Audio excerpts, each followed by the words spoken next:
Terima kasih Tuhan pada saat ini. Kami saatnya dengarkan firman-Mu. Urapi hamba-Mu yang menyampaikannya, terlebih juga kami yang mendengarkannya, dan juga mengurapi kami. Terima kasih. Berfirman Engkau Tuhan, kami siap untuk mendengarkan. Dalam nama Yesus Kristus kami sudah berdoa. Amin. Saudara kasih Tuhan, hari ini kita belajar bagaimana roh yang memerdekakan.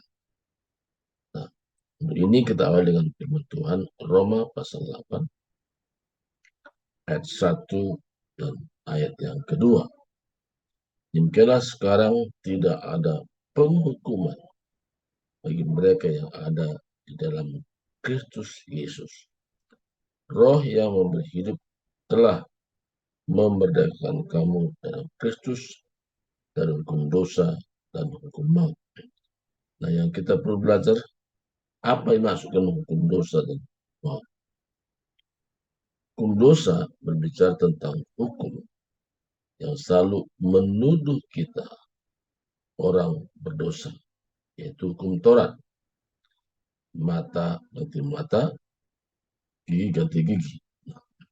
Jadi hukum dosa dan maut ini adalah di mana membawa orang tidak ada kesempatan lagi untuk hidup di dalam Kristus. Dan makanya untuk bisa orang terlepas dari hukum dosa dan maut, yaitu orang itu harus datang kepada Kristus. Nah, orang datang ke Kristus melalui hukum kasih karunia. Hukum kasih karunia. Nah, ya, di mana setiap manusia dibebaskan dari dosa ketika ada hukum karunia atau disebut hukum roh. Hukum roh ini adalah hukum di mana setiap orang percaya dengan segenap hati bahwa hanya melalui Yesus Kristuslah dia terbebas dari hukum dosa dan maut ini. Nah, bagaimana caranya? Apakah kita diisi dengan pengetahuan? Toh, tidak bisa. Pengetahuan tidak bisa orang bisa selamat. Segudang pengetahuan tidak jaminan orang bisa selamat. Nah, jadi hukum roh atau roh yang memberikan ini yaitu hukum menjelaskan kepada kita bahwa melalui korban Yesus di kayu salib. Jadi setiap orang harus percaya atas korban Yesus, penumpahan darah di kayu salib. Jadi orang beriman kepada Yesus melalui darah Kristus. Jadi bukan sekadar nama, tapi melalui darah Kristus. Nah, ketika orang percaya tentang ini, baru ada keselamatan. Tanpa percaya kepada penumpahan darah, dia tidak bisa diselamatkan. Karena intinya adalah penumpahan darah itu adalah sebagai dasar orang ditebus dengan darah yang mahal. Jadi jelas sekali karena darah Kristuslah orang bisa selamatkan. Tanpa darah Kristus tertumpah di kayu salib, tidak ada satu manusia pun dapat diselamatkan. Nah, saya baca dengan satu ayat lagi sebagai ayat referensi ya. Roma pasal 6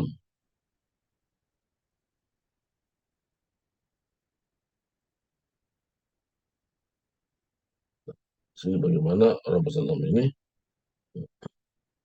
ayat 23. Sebab upah dosa ialah maut, tetapi karunia Allah ialah hidup yang kekal dalam Kristus Yesus. Jadi karunia Allah, the grace of God ya, ada di dalam Kristus Yesus. Jadi, walaupun orang bilang banyak jalan ke Roma, tapi untuk orang bisa selamatkan hanya satu jalan, yaitu Yesus Kristus. Nah, jadi kita beriman kepada Yesus Kristus yang sudah menyerahkan nyawanya di kayu salib. Nah, tanpa beriman kepada apa yang sudah di kayu salib itu, semuanya menjadi sia-sia.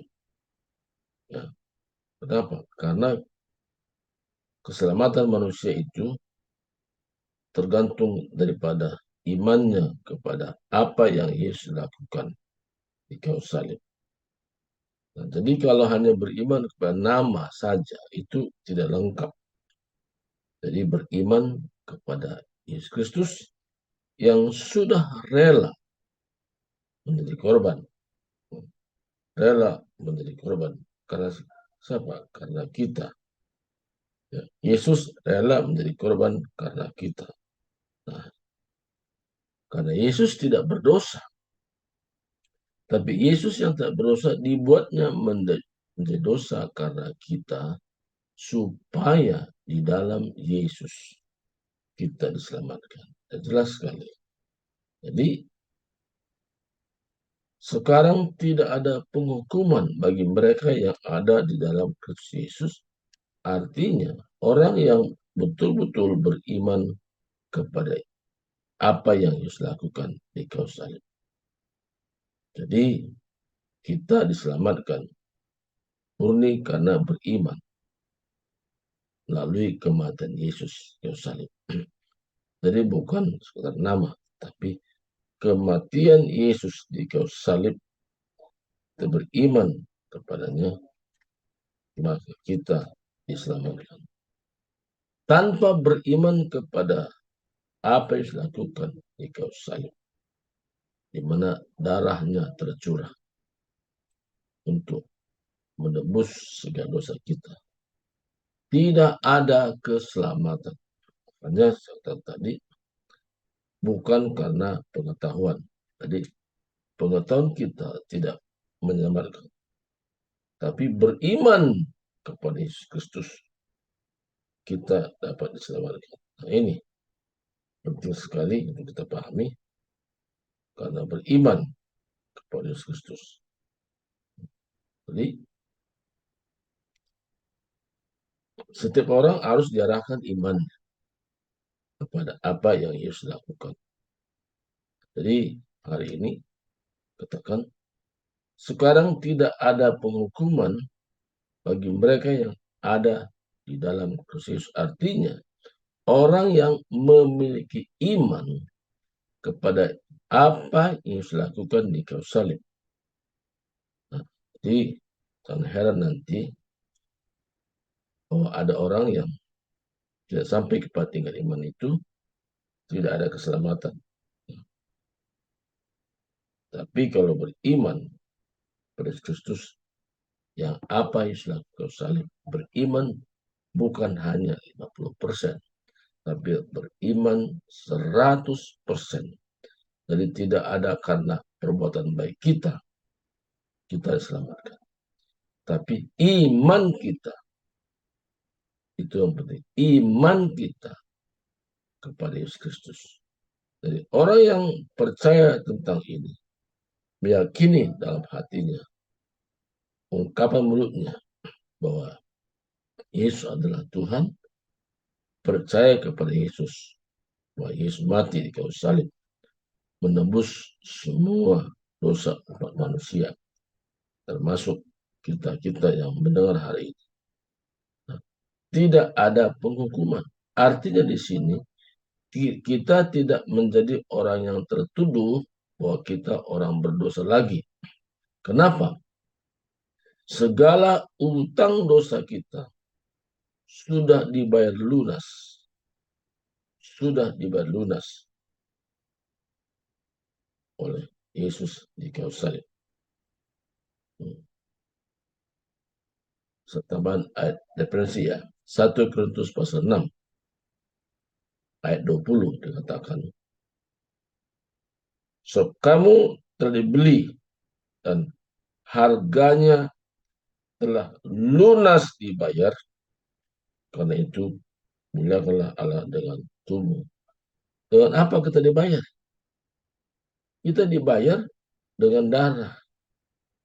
Jadi penumpahan darah Kristus itu sangat menentukan orang diselamatkan.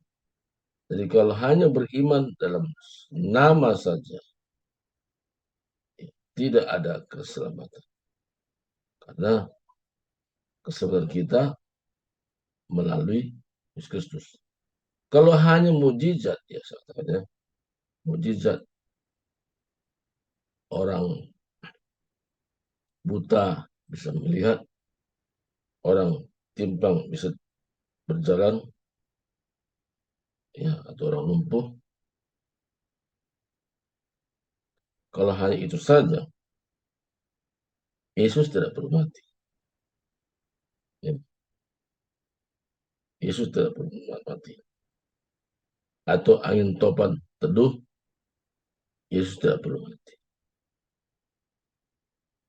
Bahkan sekalipun orang mati dibangkitkan, Yesus tidak perlu mati. Tetapi untuk keselamatan manusia, tidak ada jalan lain. Yesus harus mati. Karena tanpa penumpahan darah, tidak ada keselamatan. Roma pasal 5 ayat 9 katakan. Roma pasal 5 ayat 9 katakan. Lebih-lebih karena kita sekarang telah dibenarkan oleh darahnya. Kata dibenarkan, kita tadinya orang yang berdosa. Tapi melalui darah Kristus kita tidak lagi dikatakan orang berdosa, tapi orang yang sudah dibenarkan. Kita pasti, ada kepastian, akan diselamatkan dari murka Allah. Jadi murka Allah terjadi ketika orang tidak beriman kepada Yesus Kristus. Jadi orang bisa selamat dari murka Allah ketika imannya tertuju kepada Yesus Kristus yang telah menyerahkan nyawanya menjadi tebusan bagi banyak orang.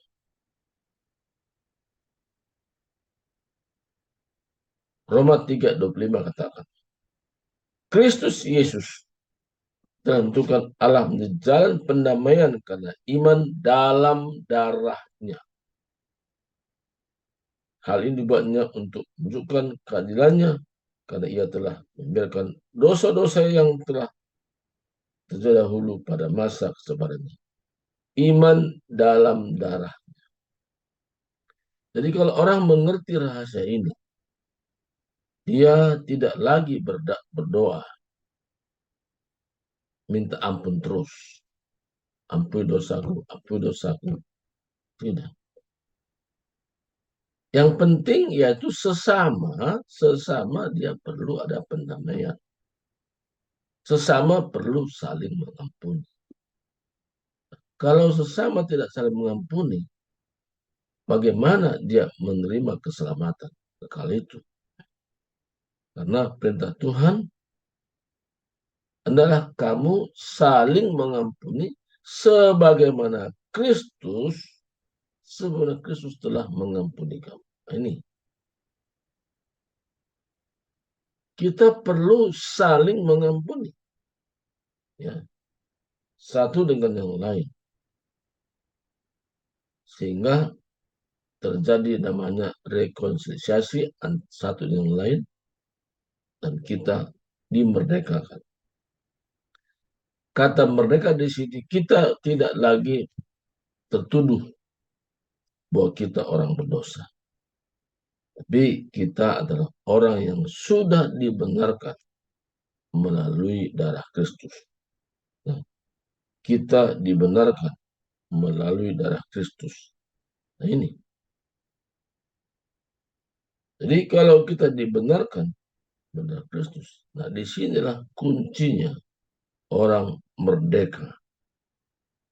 Orang dibebaskan dari rasa tertuduh. Nah, kalau Roma katakan tadi, demikian sekarang tidak ada penghukuman. Kata penghukuman bukan judgment, tapi condemnation. Condemnation. Artinya dalam hidup sehari-hari itu, dia tidak lagi merasa tuduh, aku orang berdosa.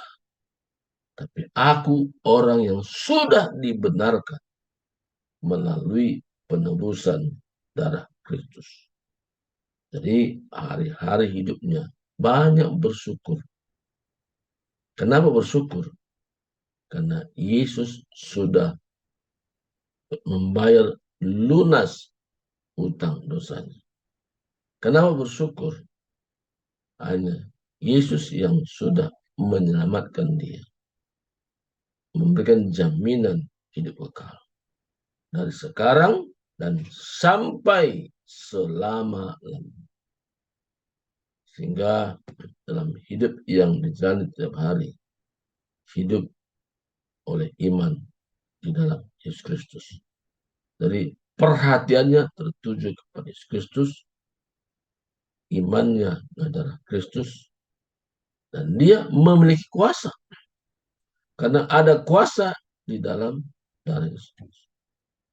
Kuasa apa? Yaitu kuasa orang terbebas dari dosa. Kuasa apa? Kuasa di mana melalui penumpahan dari Kristus oleh bilur-bilurnya kamu sudah sembuh. Jadi orang beriman kepada Yesus Kristus dengan sungguh-sungguh, bukan sekedar nama tadi, tapi apa yang Yesus lakukan ke salib, darahnya sudah tercurah itu untuk menebus manusia dari dosa. Dan orang tersebut karena imannya dia tidak merasa tertuduh orang berdosa. Tapi aku sudah menjadi orang yang dibenarkan. Tidak ada lagi perasaan-perasaan aku orang berdosa.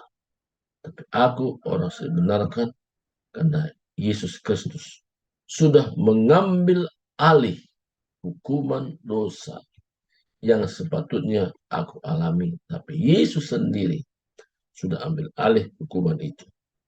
Sehingga kita menjadi orang dibenarkan. Saya tambah satu ayat lagi ya. Untuk kita bisa mengerti. 1 Petrus pasal 2 ayat 24 katakan. 1 Petrus pasal 2 ayat 24. Ia sendiri atau Yesus telah memikul dosa kita di dalam tubuhnya. Jadi Yesus sudah memikul dosa kita dalam tubuhnya. Mana? Di kayu salib. Supaya kita yang telah mati terhadap dosa, hidup untuk kebenaran. Oleh bilur-bilurnya kamu telah sembuh. Jadi kalau kita sampai tingkat pengertian dan beriman kepada Yesus Kristus, kita bukan orang lagi tertuduh, tapi kita orang yang sudah dimerdekakan. Kalau kita sudah orang dimerdekakan, hidup kita tampil beda dengan hari-hari sebelumnya. Kita menjadi orang itu merdeka. Perkataan kita, perkataan membangun, menghibur, dan menguatkan banyak orang. Inilah firman Tuhan hari ini. Kenapa kita merdeka? Karena beriman kepada Yesus Kristus. Dia sudah memikul segala dosa kita. Dia sudah bayar lunas utang dosa kita. Sehingga hidup yang kita hidupi hanya beriman pada Kristus. Dan kita banyak bersyukur karena Yesus sudah bayar lunas utang dosa kita. Dan kita sudah merdeka. Bukan karena perbuatan kita, tapi Yesus Kristus yang sudah mengerjakannya 100% di kayu salib. Inilah Tuhan, mari kita berdoa. Terima kasih Tuhan, Hamba-Mu sudah selesai menyampaikan isi hati-Mu. Biar kami menyimak, menyadari, dan kami benar-benar memiliki iman seperti apa yang Yesus harapkan dalam kami. Sehingga kami bukan orang tertuduh lagi, tapi kami benar-benar merdeka oleh karena Ia sendiri sudah membebaskan kami dari segala utang dosa kami. Segala apa yang kami kerjakan semua itu hanya berungkapan syukur bahwa kami orang sudah dimerdekakan. Terima kasih Tuhan, terpuji namamu hari sampai selama-lamanya. Di dalam nama Kristus, kami sudah berdoa bersyukur. Haleluya. Amin. Amin. Silakan kembali kepada ikhtiar. Ya, amin. Puji Tuhan, firman Tuhan pagi hari ini yang sudah meneguhkan kita ataupun berbicara kepada kita bahwa keselamatan itu hanya ada di dalam Kristus Yesus. Ya, makasih Pak Surbakti buat firman-Nya. Tuhan memberkati senantiasa lebih lagi dan lebih lagi. Amin. Nah, Bapak Ibu, kita ada waktu untuk bersaksi bagaimana kebaikan Tuhan, pemeliharaan Tuhan dalam hidup kita. Atau mungkin ada yang kurang jelas mau ditanyakan pada pagi hari ini kepada hambanya sehubungan dengan firman Tuhan tadi, kami berikan waktu ya 3-4 menit untuk satu orang. Langsung saja silakan dibuka mic-nya dari sekarang. Tuhan memberkati. Yang mau ditanya atau mau bersaksi, mau memuji Tuhan, apa yang Tuhan taruh di hati kita hari-hari ini, silakan. Ada Pak Mulyono, Shalom Pak Mulyono, apa kabar? Ya, Bu Nita, Shalom, Ibu Lydia Lalang. Ya. Ya, mungkin saya bersaksi ya, Bu Tiar ya. Silakan Pak. Saya dulu merasa orang berdosa. Jadi saya selalu berdoa, ampunilah saya, ampunilah saya. Karena merasa kalau belum ada ungkapan itu, belum nyaman ya, belum nyaman. Itu perasaan. Jadi hidup oleh perasaan. Jadi menjadi kebiasaan-kebiasaan, kalau nggak ada kata ampunilah saya, ampunilah saya. Kalau sama-sama ampunilah kami. Rasanya belum nyaman.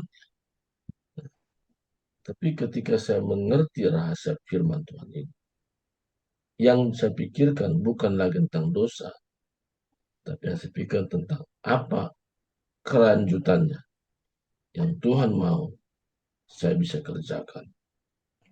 Jadi salah satu yaitu untuk memberitakan bahwa Yesus Kristus telah mati di kayu salib, mengambil alih hukuman dosa setiap manusia yang beriman kepadanya oleh darah Kristus. Saya telah ditebus, lunas dibayar. Sejak itu saya merubah dalam konsep berpikir saya. Saya adalah orang yang dibenarkan melalui korban Yesus kayu salib. Saya mengalami satu pembaruan.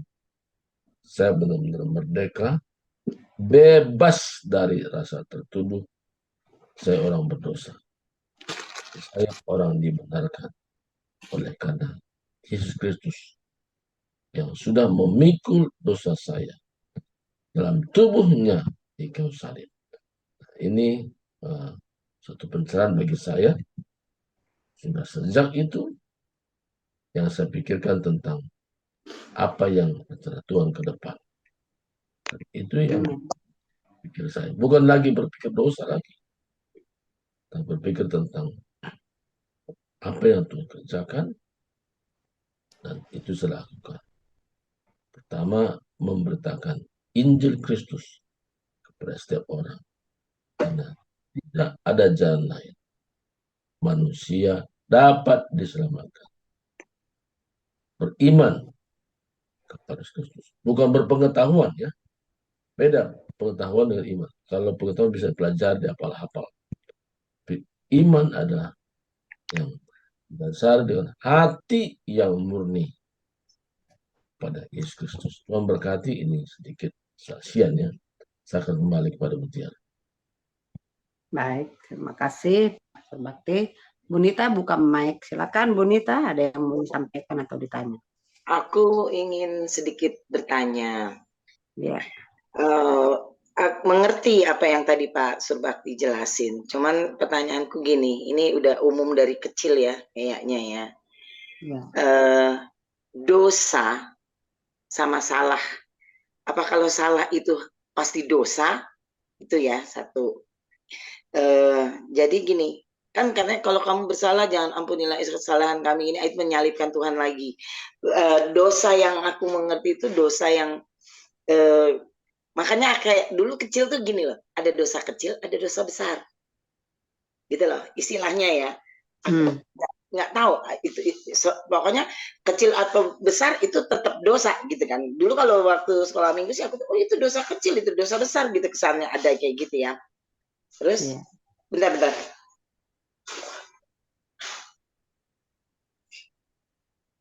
Nah, yang aku mau pertanyakan, kalau untuk mengerti dosa penyalib, dosa Tuhan tebus, iya gitu loh.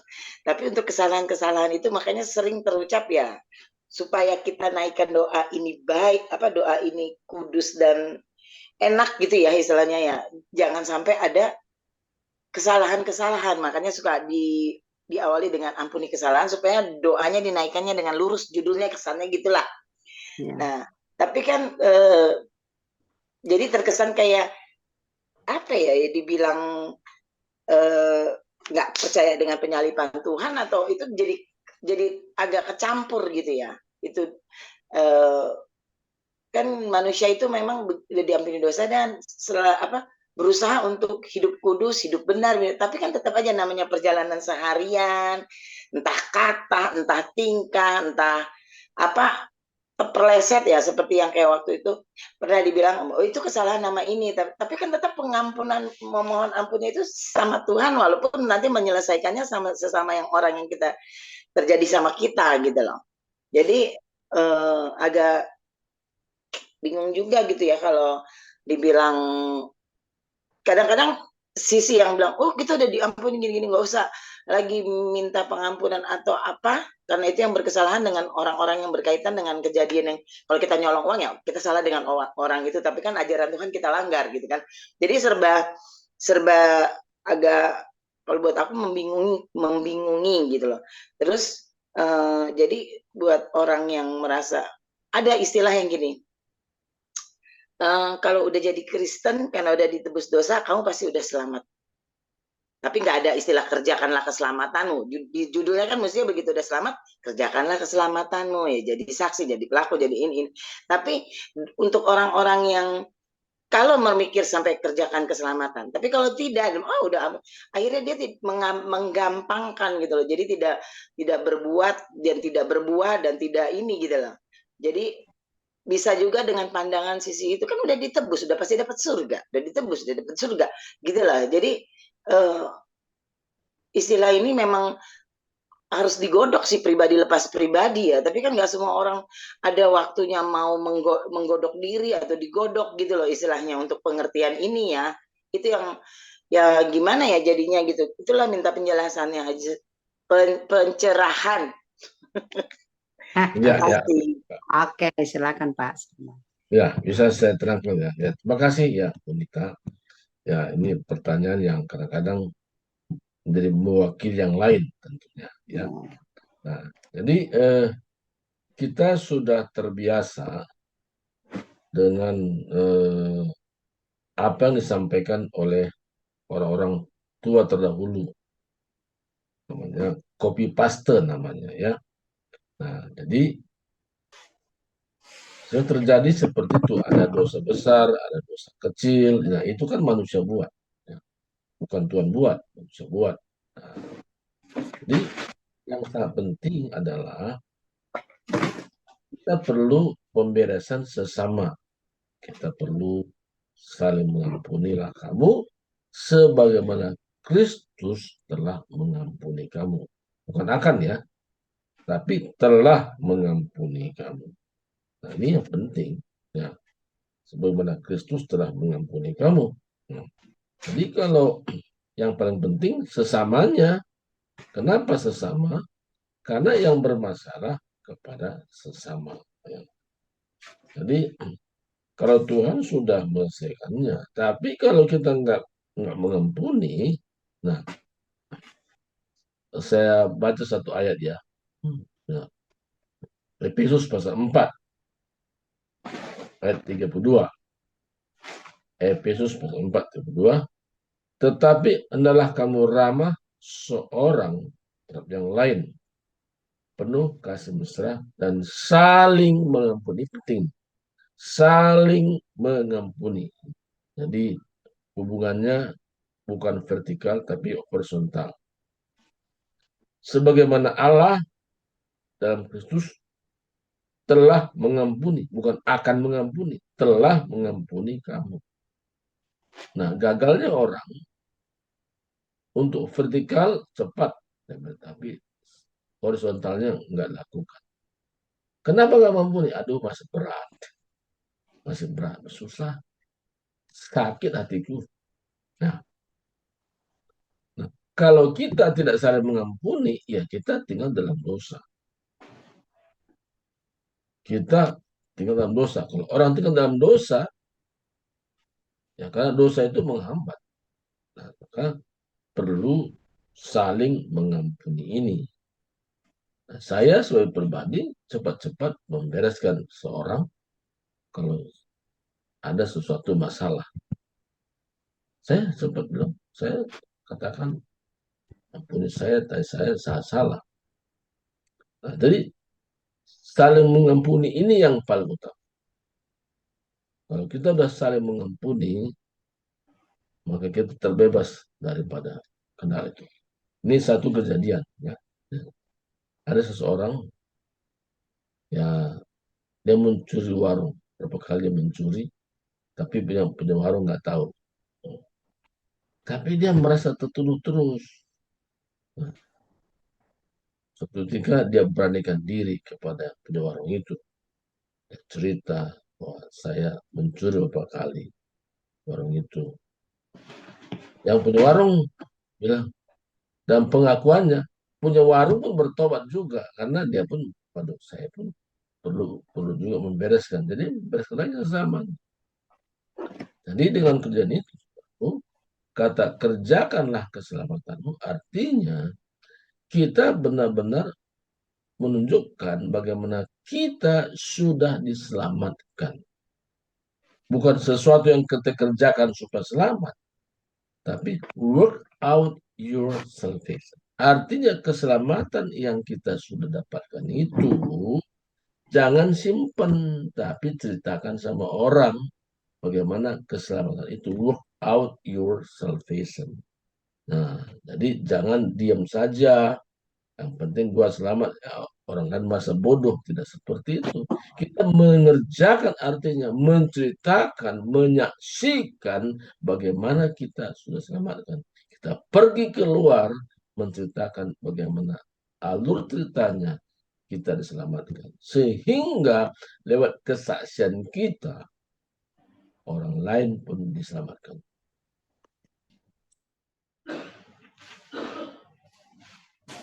Nah, sedikit penjelasan. Jadi jangan pengertian kerjakanlah keselamatanmu seolah-olah sebagian Tuhan kerjakan kita mengerjakan lagi buat kita supaya selamat. Enggak. Kata kerjakanlah itu artinya kita tidak berdiam diri. Kita menceritakan bagaimana proses keselamatan itu kita dapatkan. Kepada siapa? Kepada sesama. Nah, kita ceritakan. Jadi memang dalam bahasa Indonesia kata kerjakanlah ini agak rancu karena dalam bahasa Indonesia ini bisa salah artikan orang. Pengertian kerjakan itu seolah ada bagian yang kita kerjakan keselamatan itu, kalau enggak selamat, pikir begitu. Nah, padahal dalam bahasa Inggris jelas sekali dibilang tidak work for your salvation, enggak, work out your salvation. Kata work out artinya kita tidak berdiam diri, tapi kita keluar bagaimana menjelaskan alur ceritanya kita sudah diselamatkan. Nah, ini sangat penting. Nah, jadi banyak kadang-kadang dalam bahasa Indonesia rancu orang mengerti. Nah, karena memang perbendaharaan bahasa Indonesia itu sangat sangat miskin lah ya. Nah, makanya perlu perbandingan, saya selalu perbandingannya ke dalam bahasa Inggris. Itu mudah bisa mengertinya.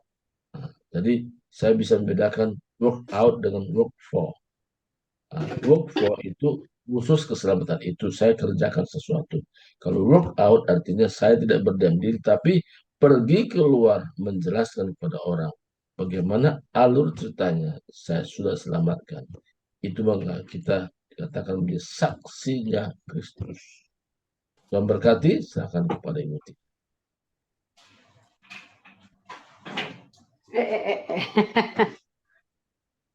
Oke, baik. Ya, jadi saya sedikit juga agak menambahkan mungkin tadi saya juga dulu waktu kecil begitu Bu Nita. Ada dosa kecil, ada dosa besar gitu ya. Terus ada yang sengaja dan tidak sengaja gitu. Jadi kemarin waktu kita latihan di Malang itu memang sangat diperjelas. Jadi diibaratkan masalah tadi dosa itu, dosa kecil, dosa besar itu sama ya. Jadi kemarin dikasih ilustrasinya seperti seorang ibu membuat kue atau memasak telur dadar ya. Nah, ketika ada tamu datang katanya, terus seorang tamu datang, seorang ibu memasak telur untuk menjamu tamunya. Nah, terus dia memasak 10 biji telur dan ketika sebelum dimasak kan biasanya dikocok dulu ya, dikasih garam, dikasih di mangkok gitu kan. Jadi mulai dari pecahan pertama sampai yang ke-9 itu telur itu masih bagus gitu. Nah, tapi yang ke-10 ketika dipecahkan kemudian dimasukkan rupanya ternyata busuk. Saya juga pernah mengalami seperti itu. Ya cuman nggak 10 ya, 5. Yang ke-10 pecahan yang ke-10 itu busuk tapi udah masuk ke dalam, cemplung gitu, udah kecampur. Dan akhirnya bau kan, kotor semua. Dan sepertinya kita tidak berani lagi, tidak layak lagi kita menyuguhkan itu kepada tamu. Nah, itu ilustrasi, itulah dosa itu. Jadi tidak ada istilah dosa besar, dosa kecil. Ya, dosa tetap dosa. Dosa itu bukan kekurangan, tapi itu pelanggaran, gitu ya. Nah, kemudian dan itu ada konsekuensinya. Nah, dan akhirnya tidak disuguhkan lagi. Jadi itu hubungannya dengan firman Tuhan bahwa Allah itu menyelamatkan manusia, dosanya itu bukan ditimbang-timbang. Ya, banyakkan mana enggak, tapi dosa Allah Bapa mau kalau kita mau masuk hidup yang kekal itu kita harus sempurna. Jadi tidak ya ini 50%, ini 60% masuk, enggak kayak gitu. Nah, jadi kita itu bisa sempurna hanya di dalam Yesus Kristus. Nah, ke situ tujuannya. Jadi ini kita sambil belajar aja ya, saya jadi diingatkan gitu kan. Kita pikir iya juga ya, kalau udah begitu masuk, ya udah adonan itu sudah kebuang, nggak bisa lagi ya dibuang gitu. Jadi begitu juga dengan dosa kita. Jadi ya setiap hari memang mungkin banyak dosa yang kita lakukan, ya kan nggak, ya kadang-kadang kita nggak menyadari, tapi bagi Tuhan, makanya Tuhan ya di dalam pribadinya, di dalam Yesus Kristus, hanya dia yang bisa menyelamatkan kita. Ya, dalam Efesus 2 ayat 8-9 bahwa kasih karunia atau surga itu, saya lebih senang bilang surga itu, lebih familiar ya, lebih sederhana.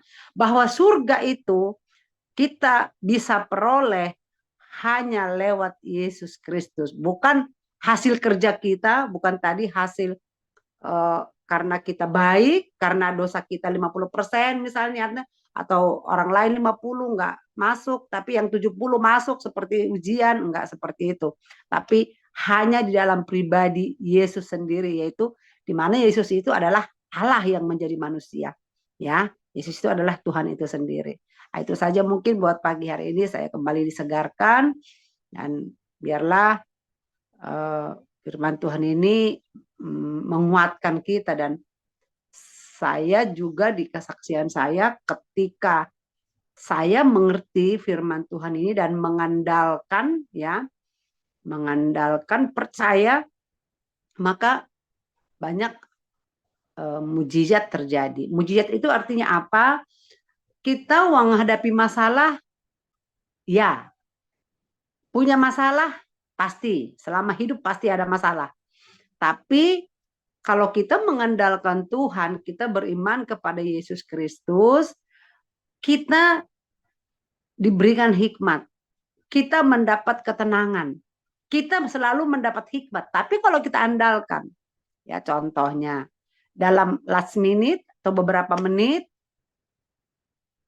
kita disuruh bawa sharing, contohnya bawa firman Tuhan, itu nggak ada persiapan kan. Nah, tapi ketika ada keadaan seperti itu, saya cukup datang kepada Tuhan, saya pejamkan mata, saya fokus, dan saya bilang, Tuhan, saya tidak tahu apa yang mau saya sampaikan. Saya tidak tahu apa kebutuhan jemaat ini, apa kebutuhan komunitas ini, tapi Tuhan tahu. Tuhan yang berbicara, saya hanya alat Tuhan. Nah, ketika itu saya fokus, itu bisa dalam last minute, kadang-kadang langsung pada saat itu baca firman Tuhan satu ayat, Tuhan bawa saya ke satu ayat, nanti ceritakan, baru di situ muncul sendiri poin-poin itu, gitu. Nah, contohnya jadi itu bukan pekerjaan kita. Itu kalau kita sudah mengandalkan Tuhan, sudah mengandalkan Roh Kudus, percaya Roh Kudus itu ada. Karena banyak juga memang yang tidak percaya ada Roh Kudus.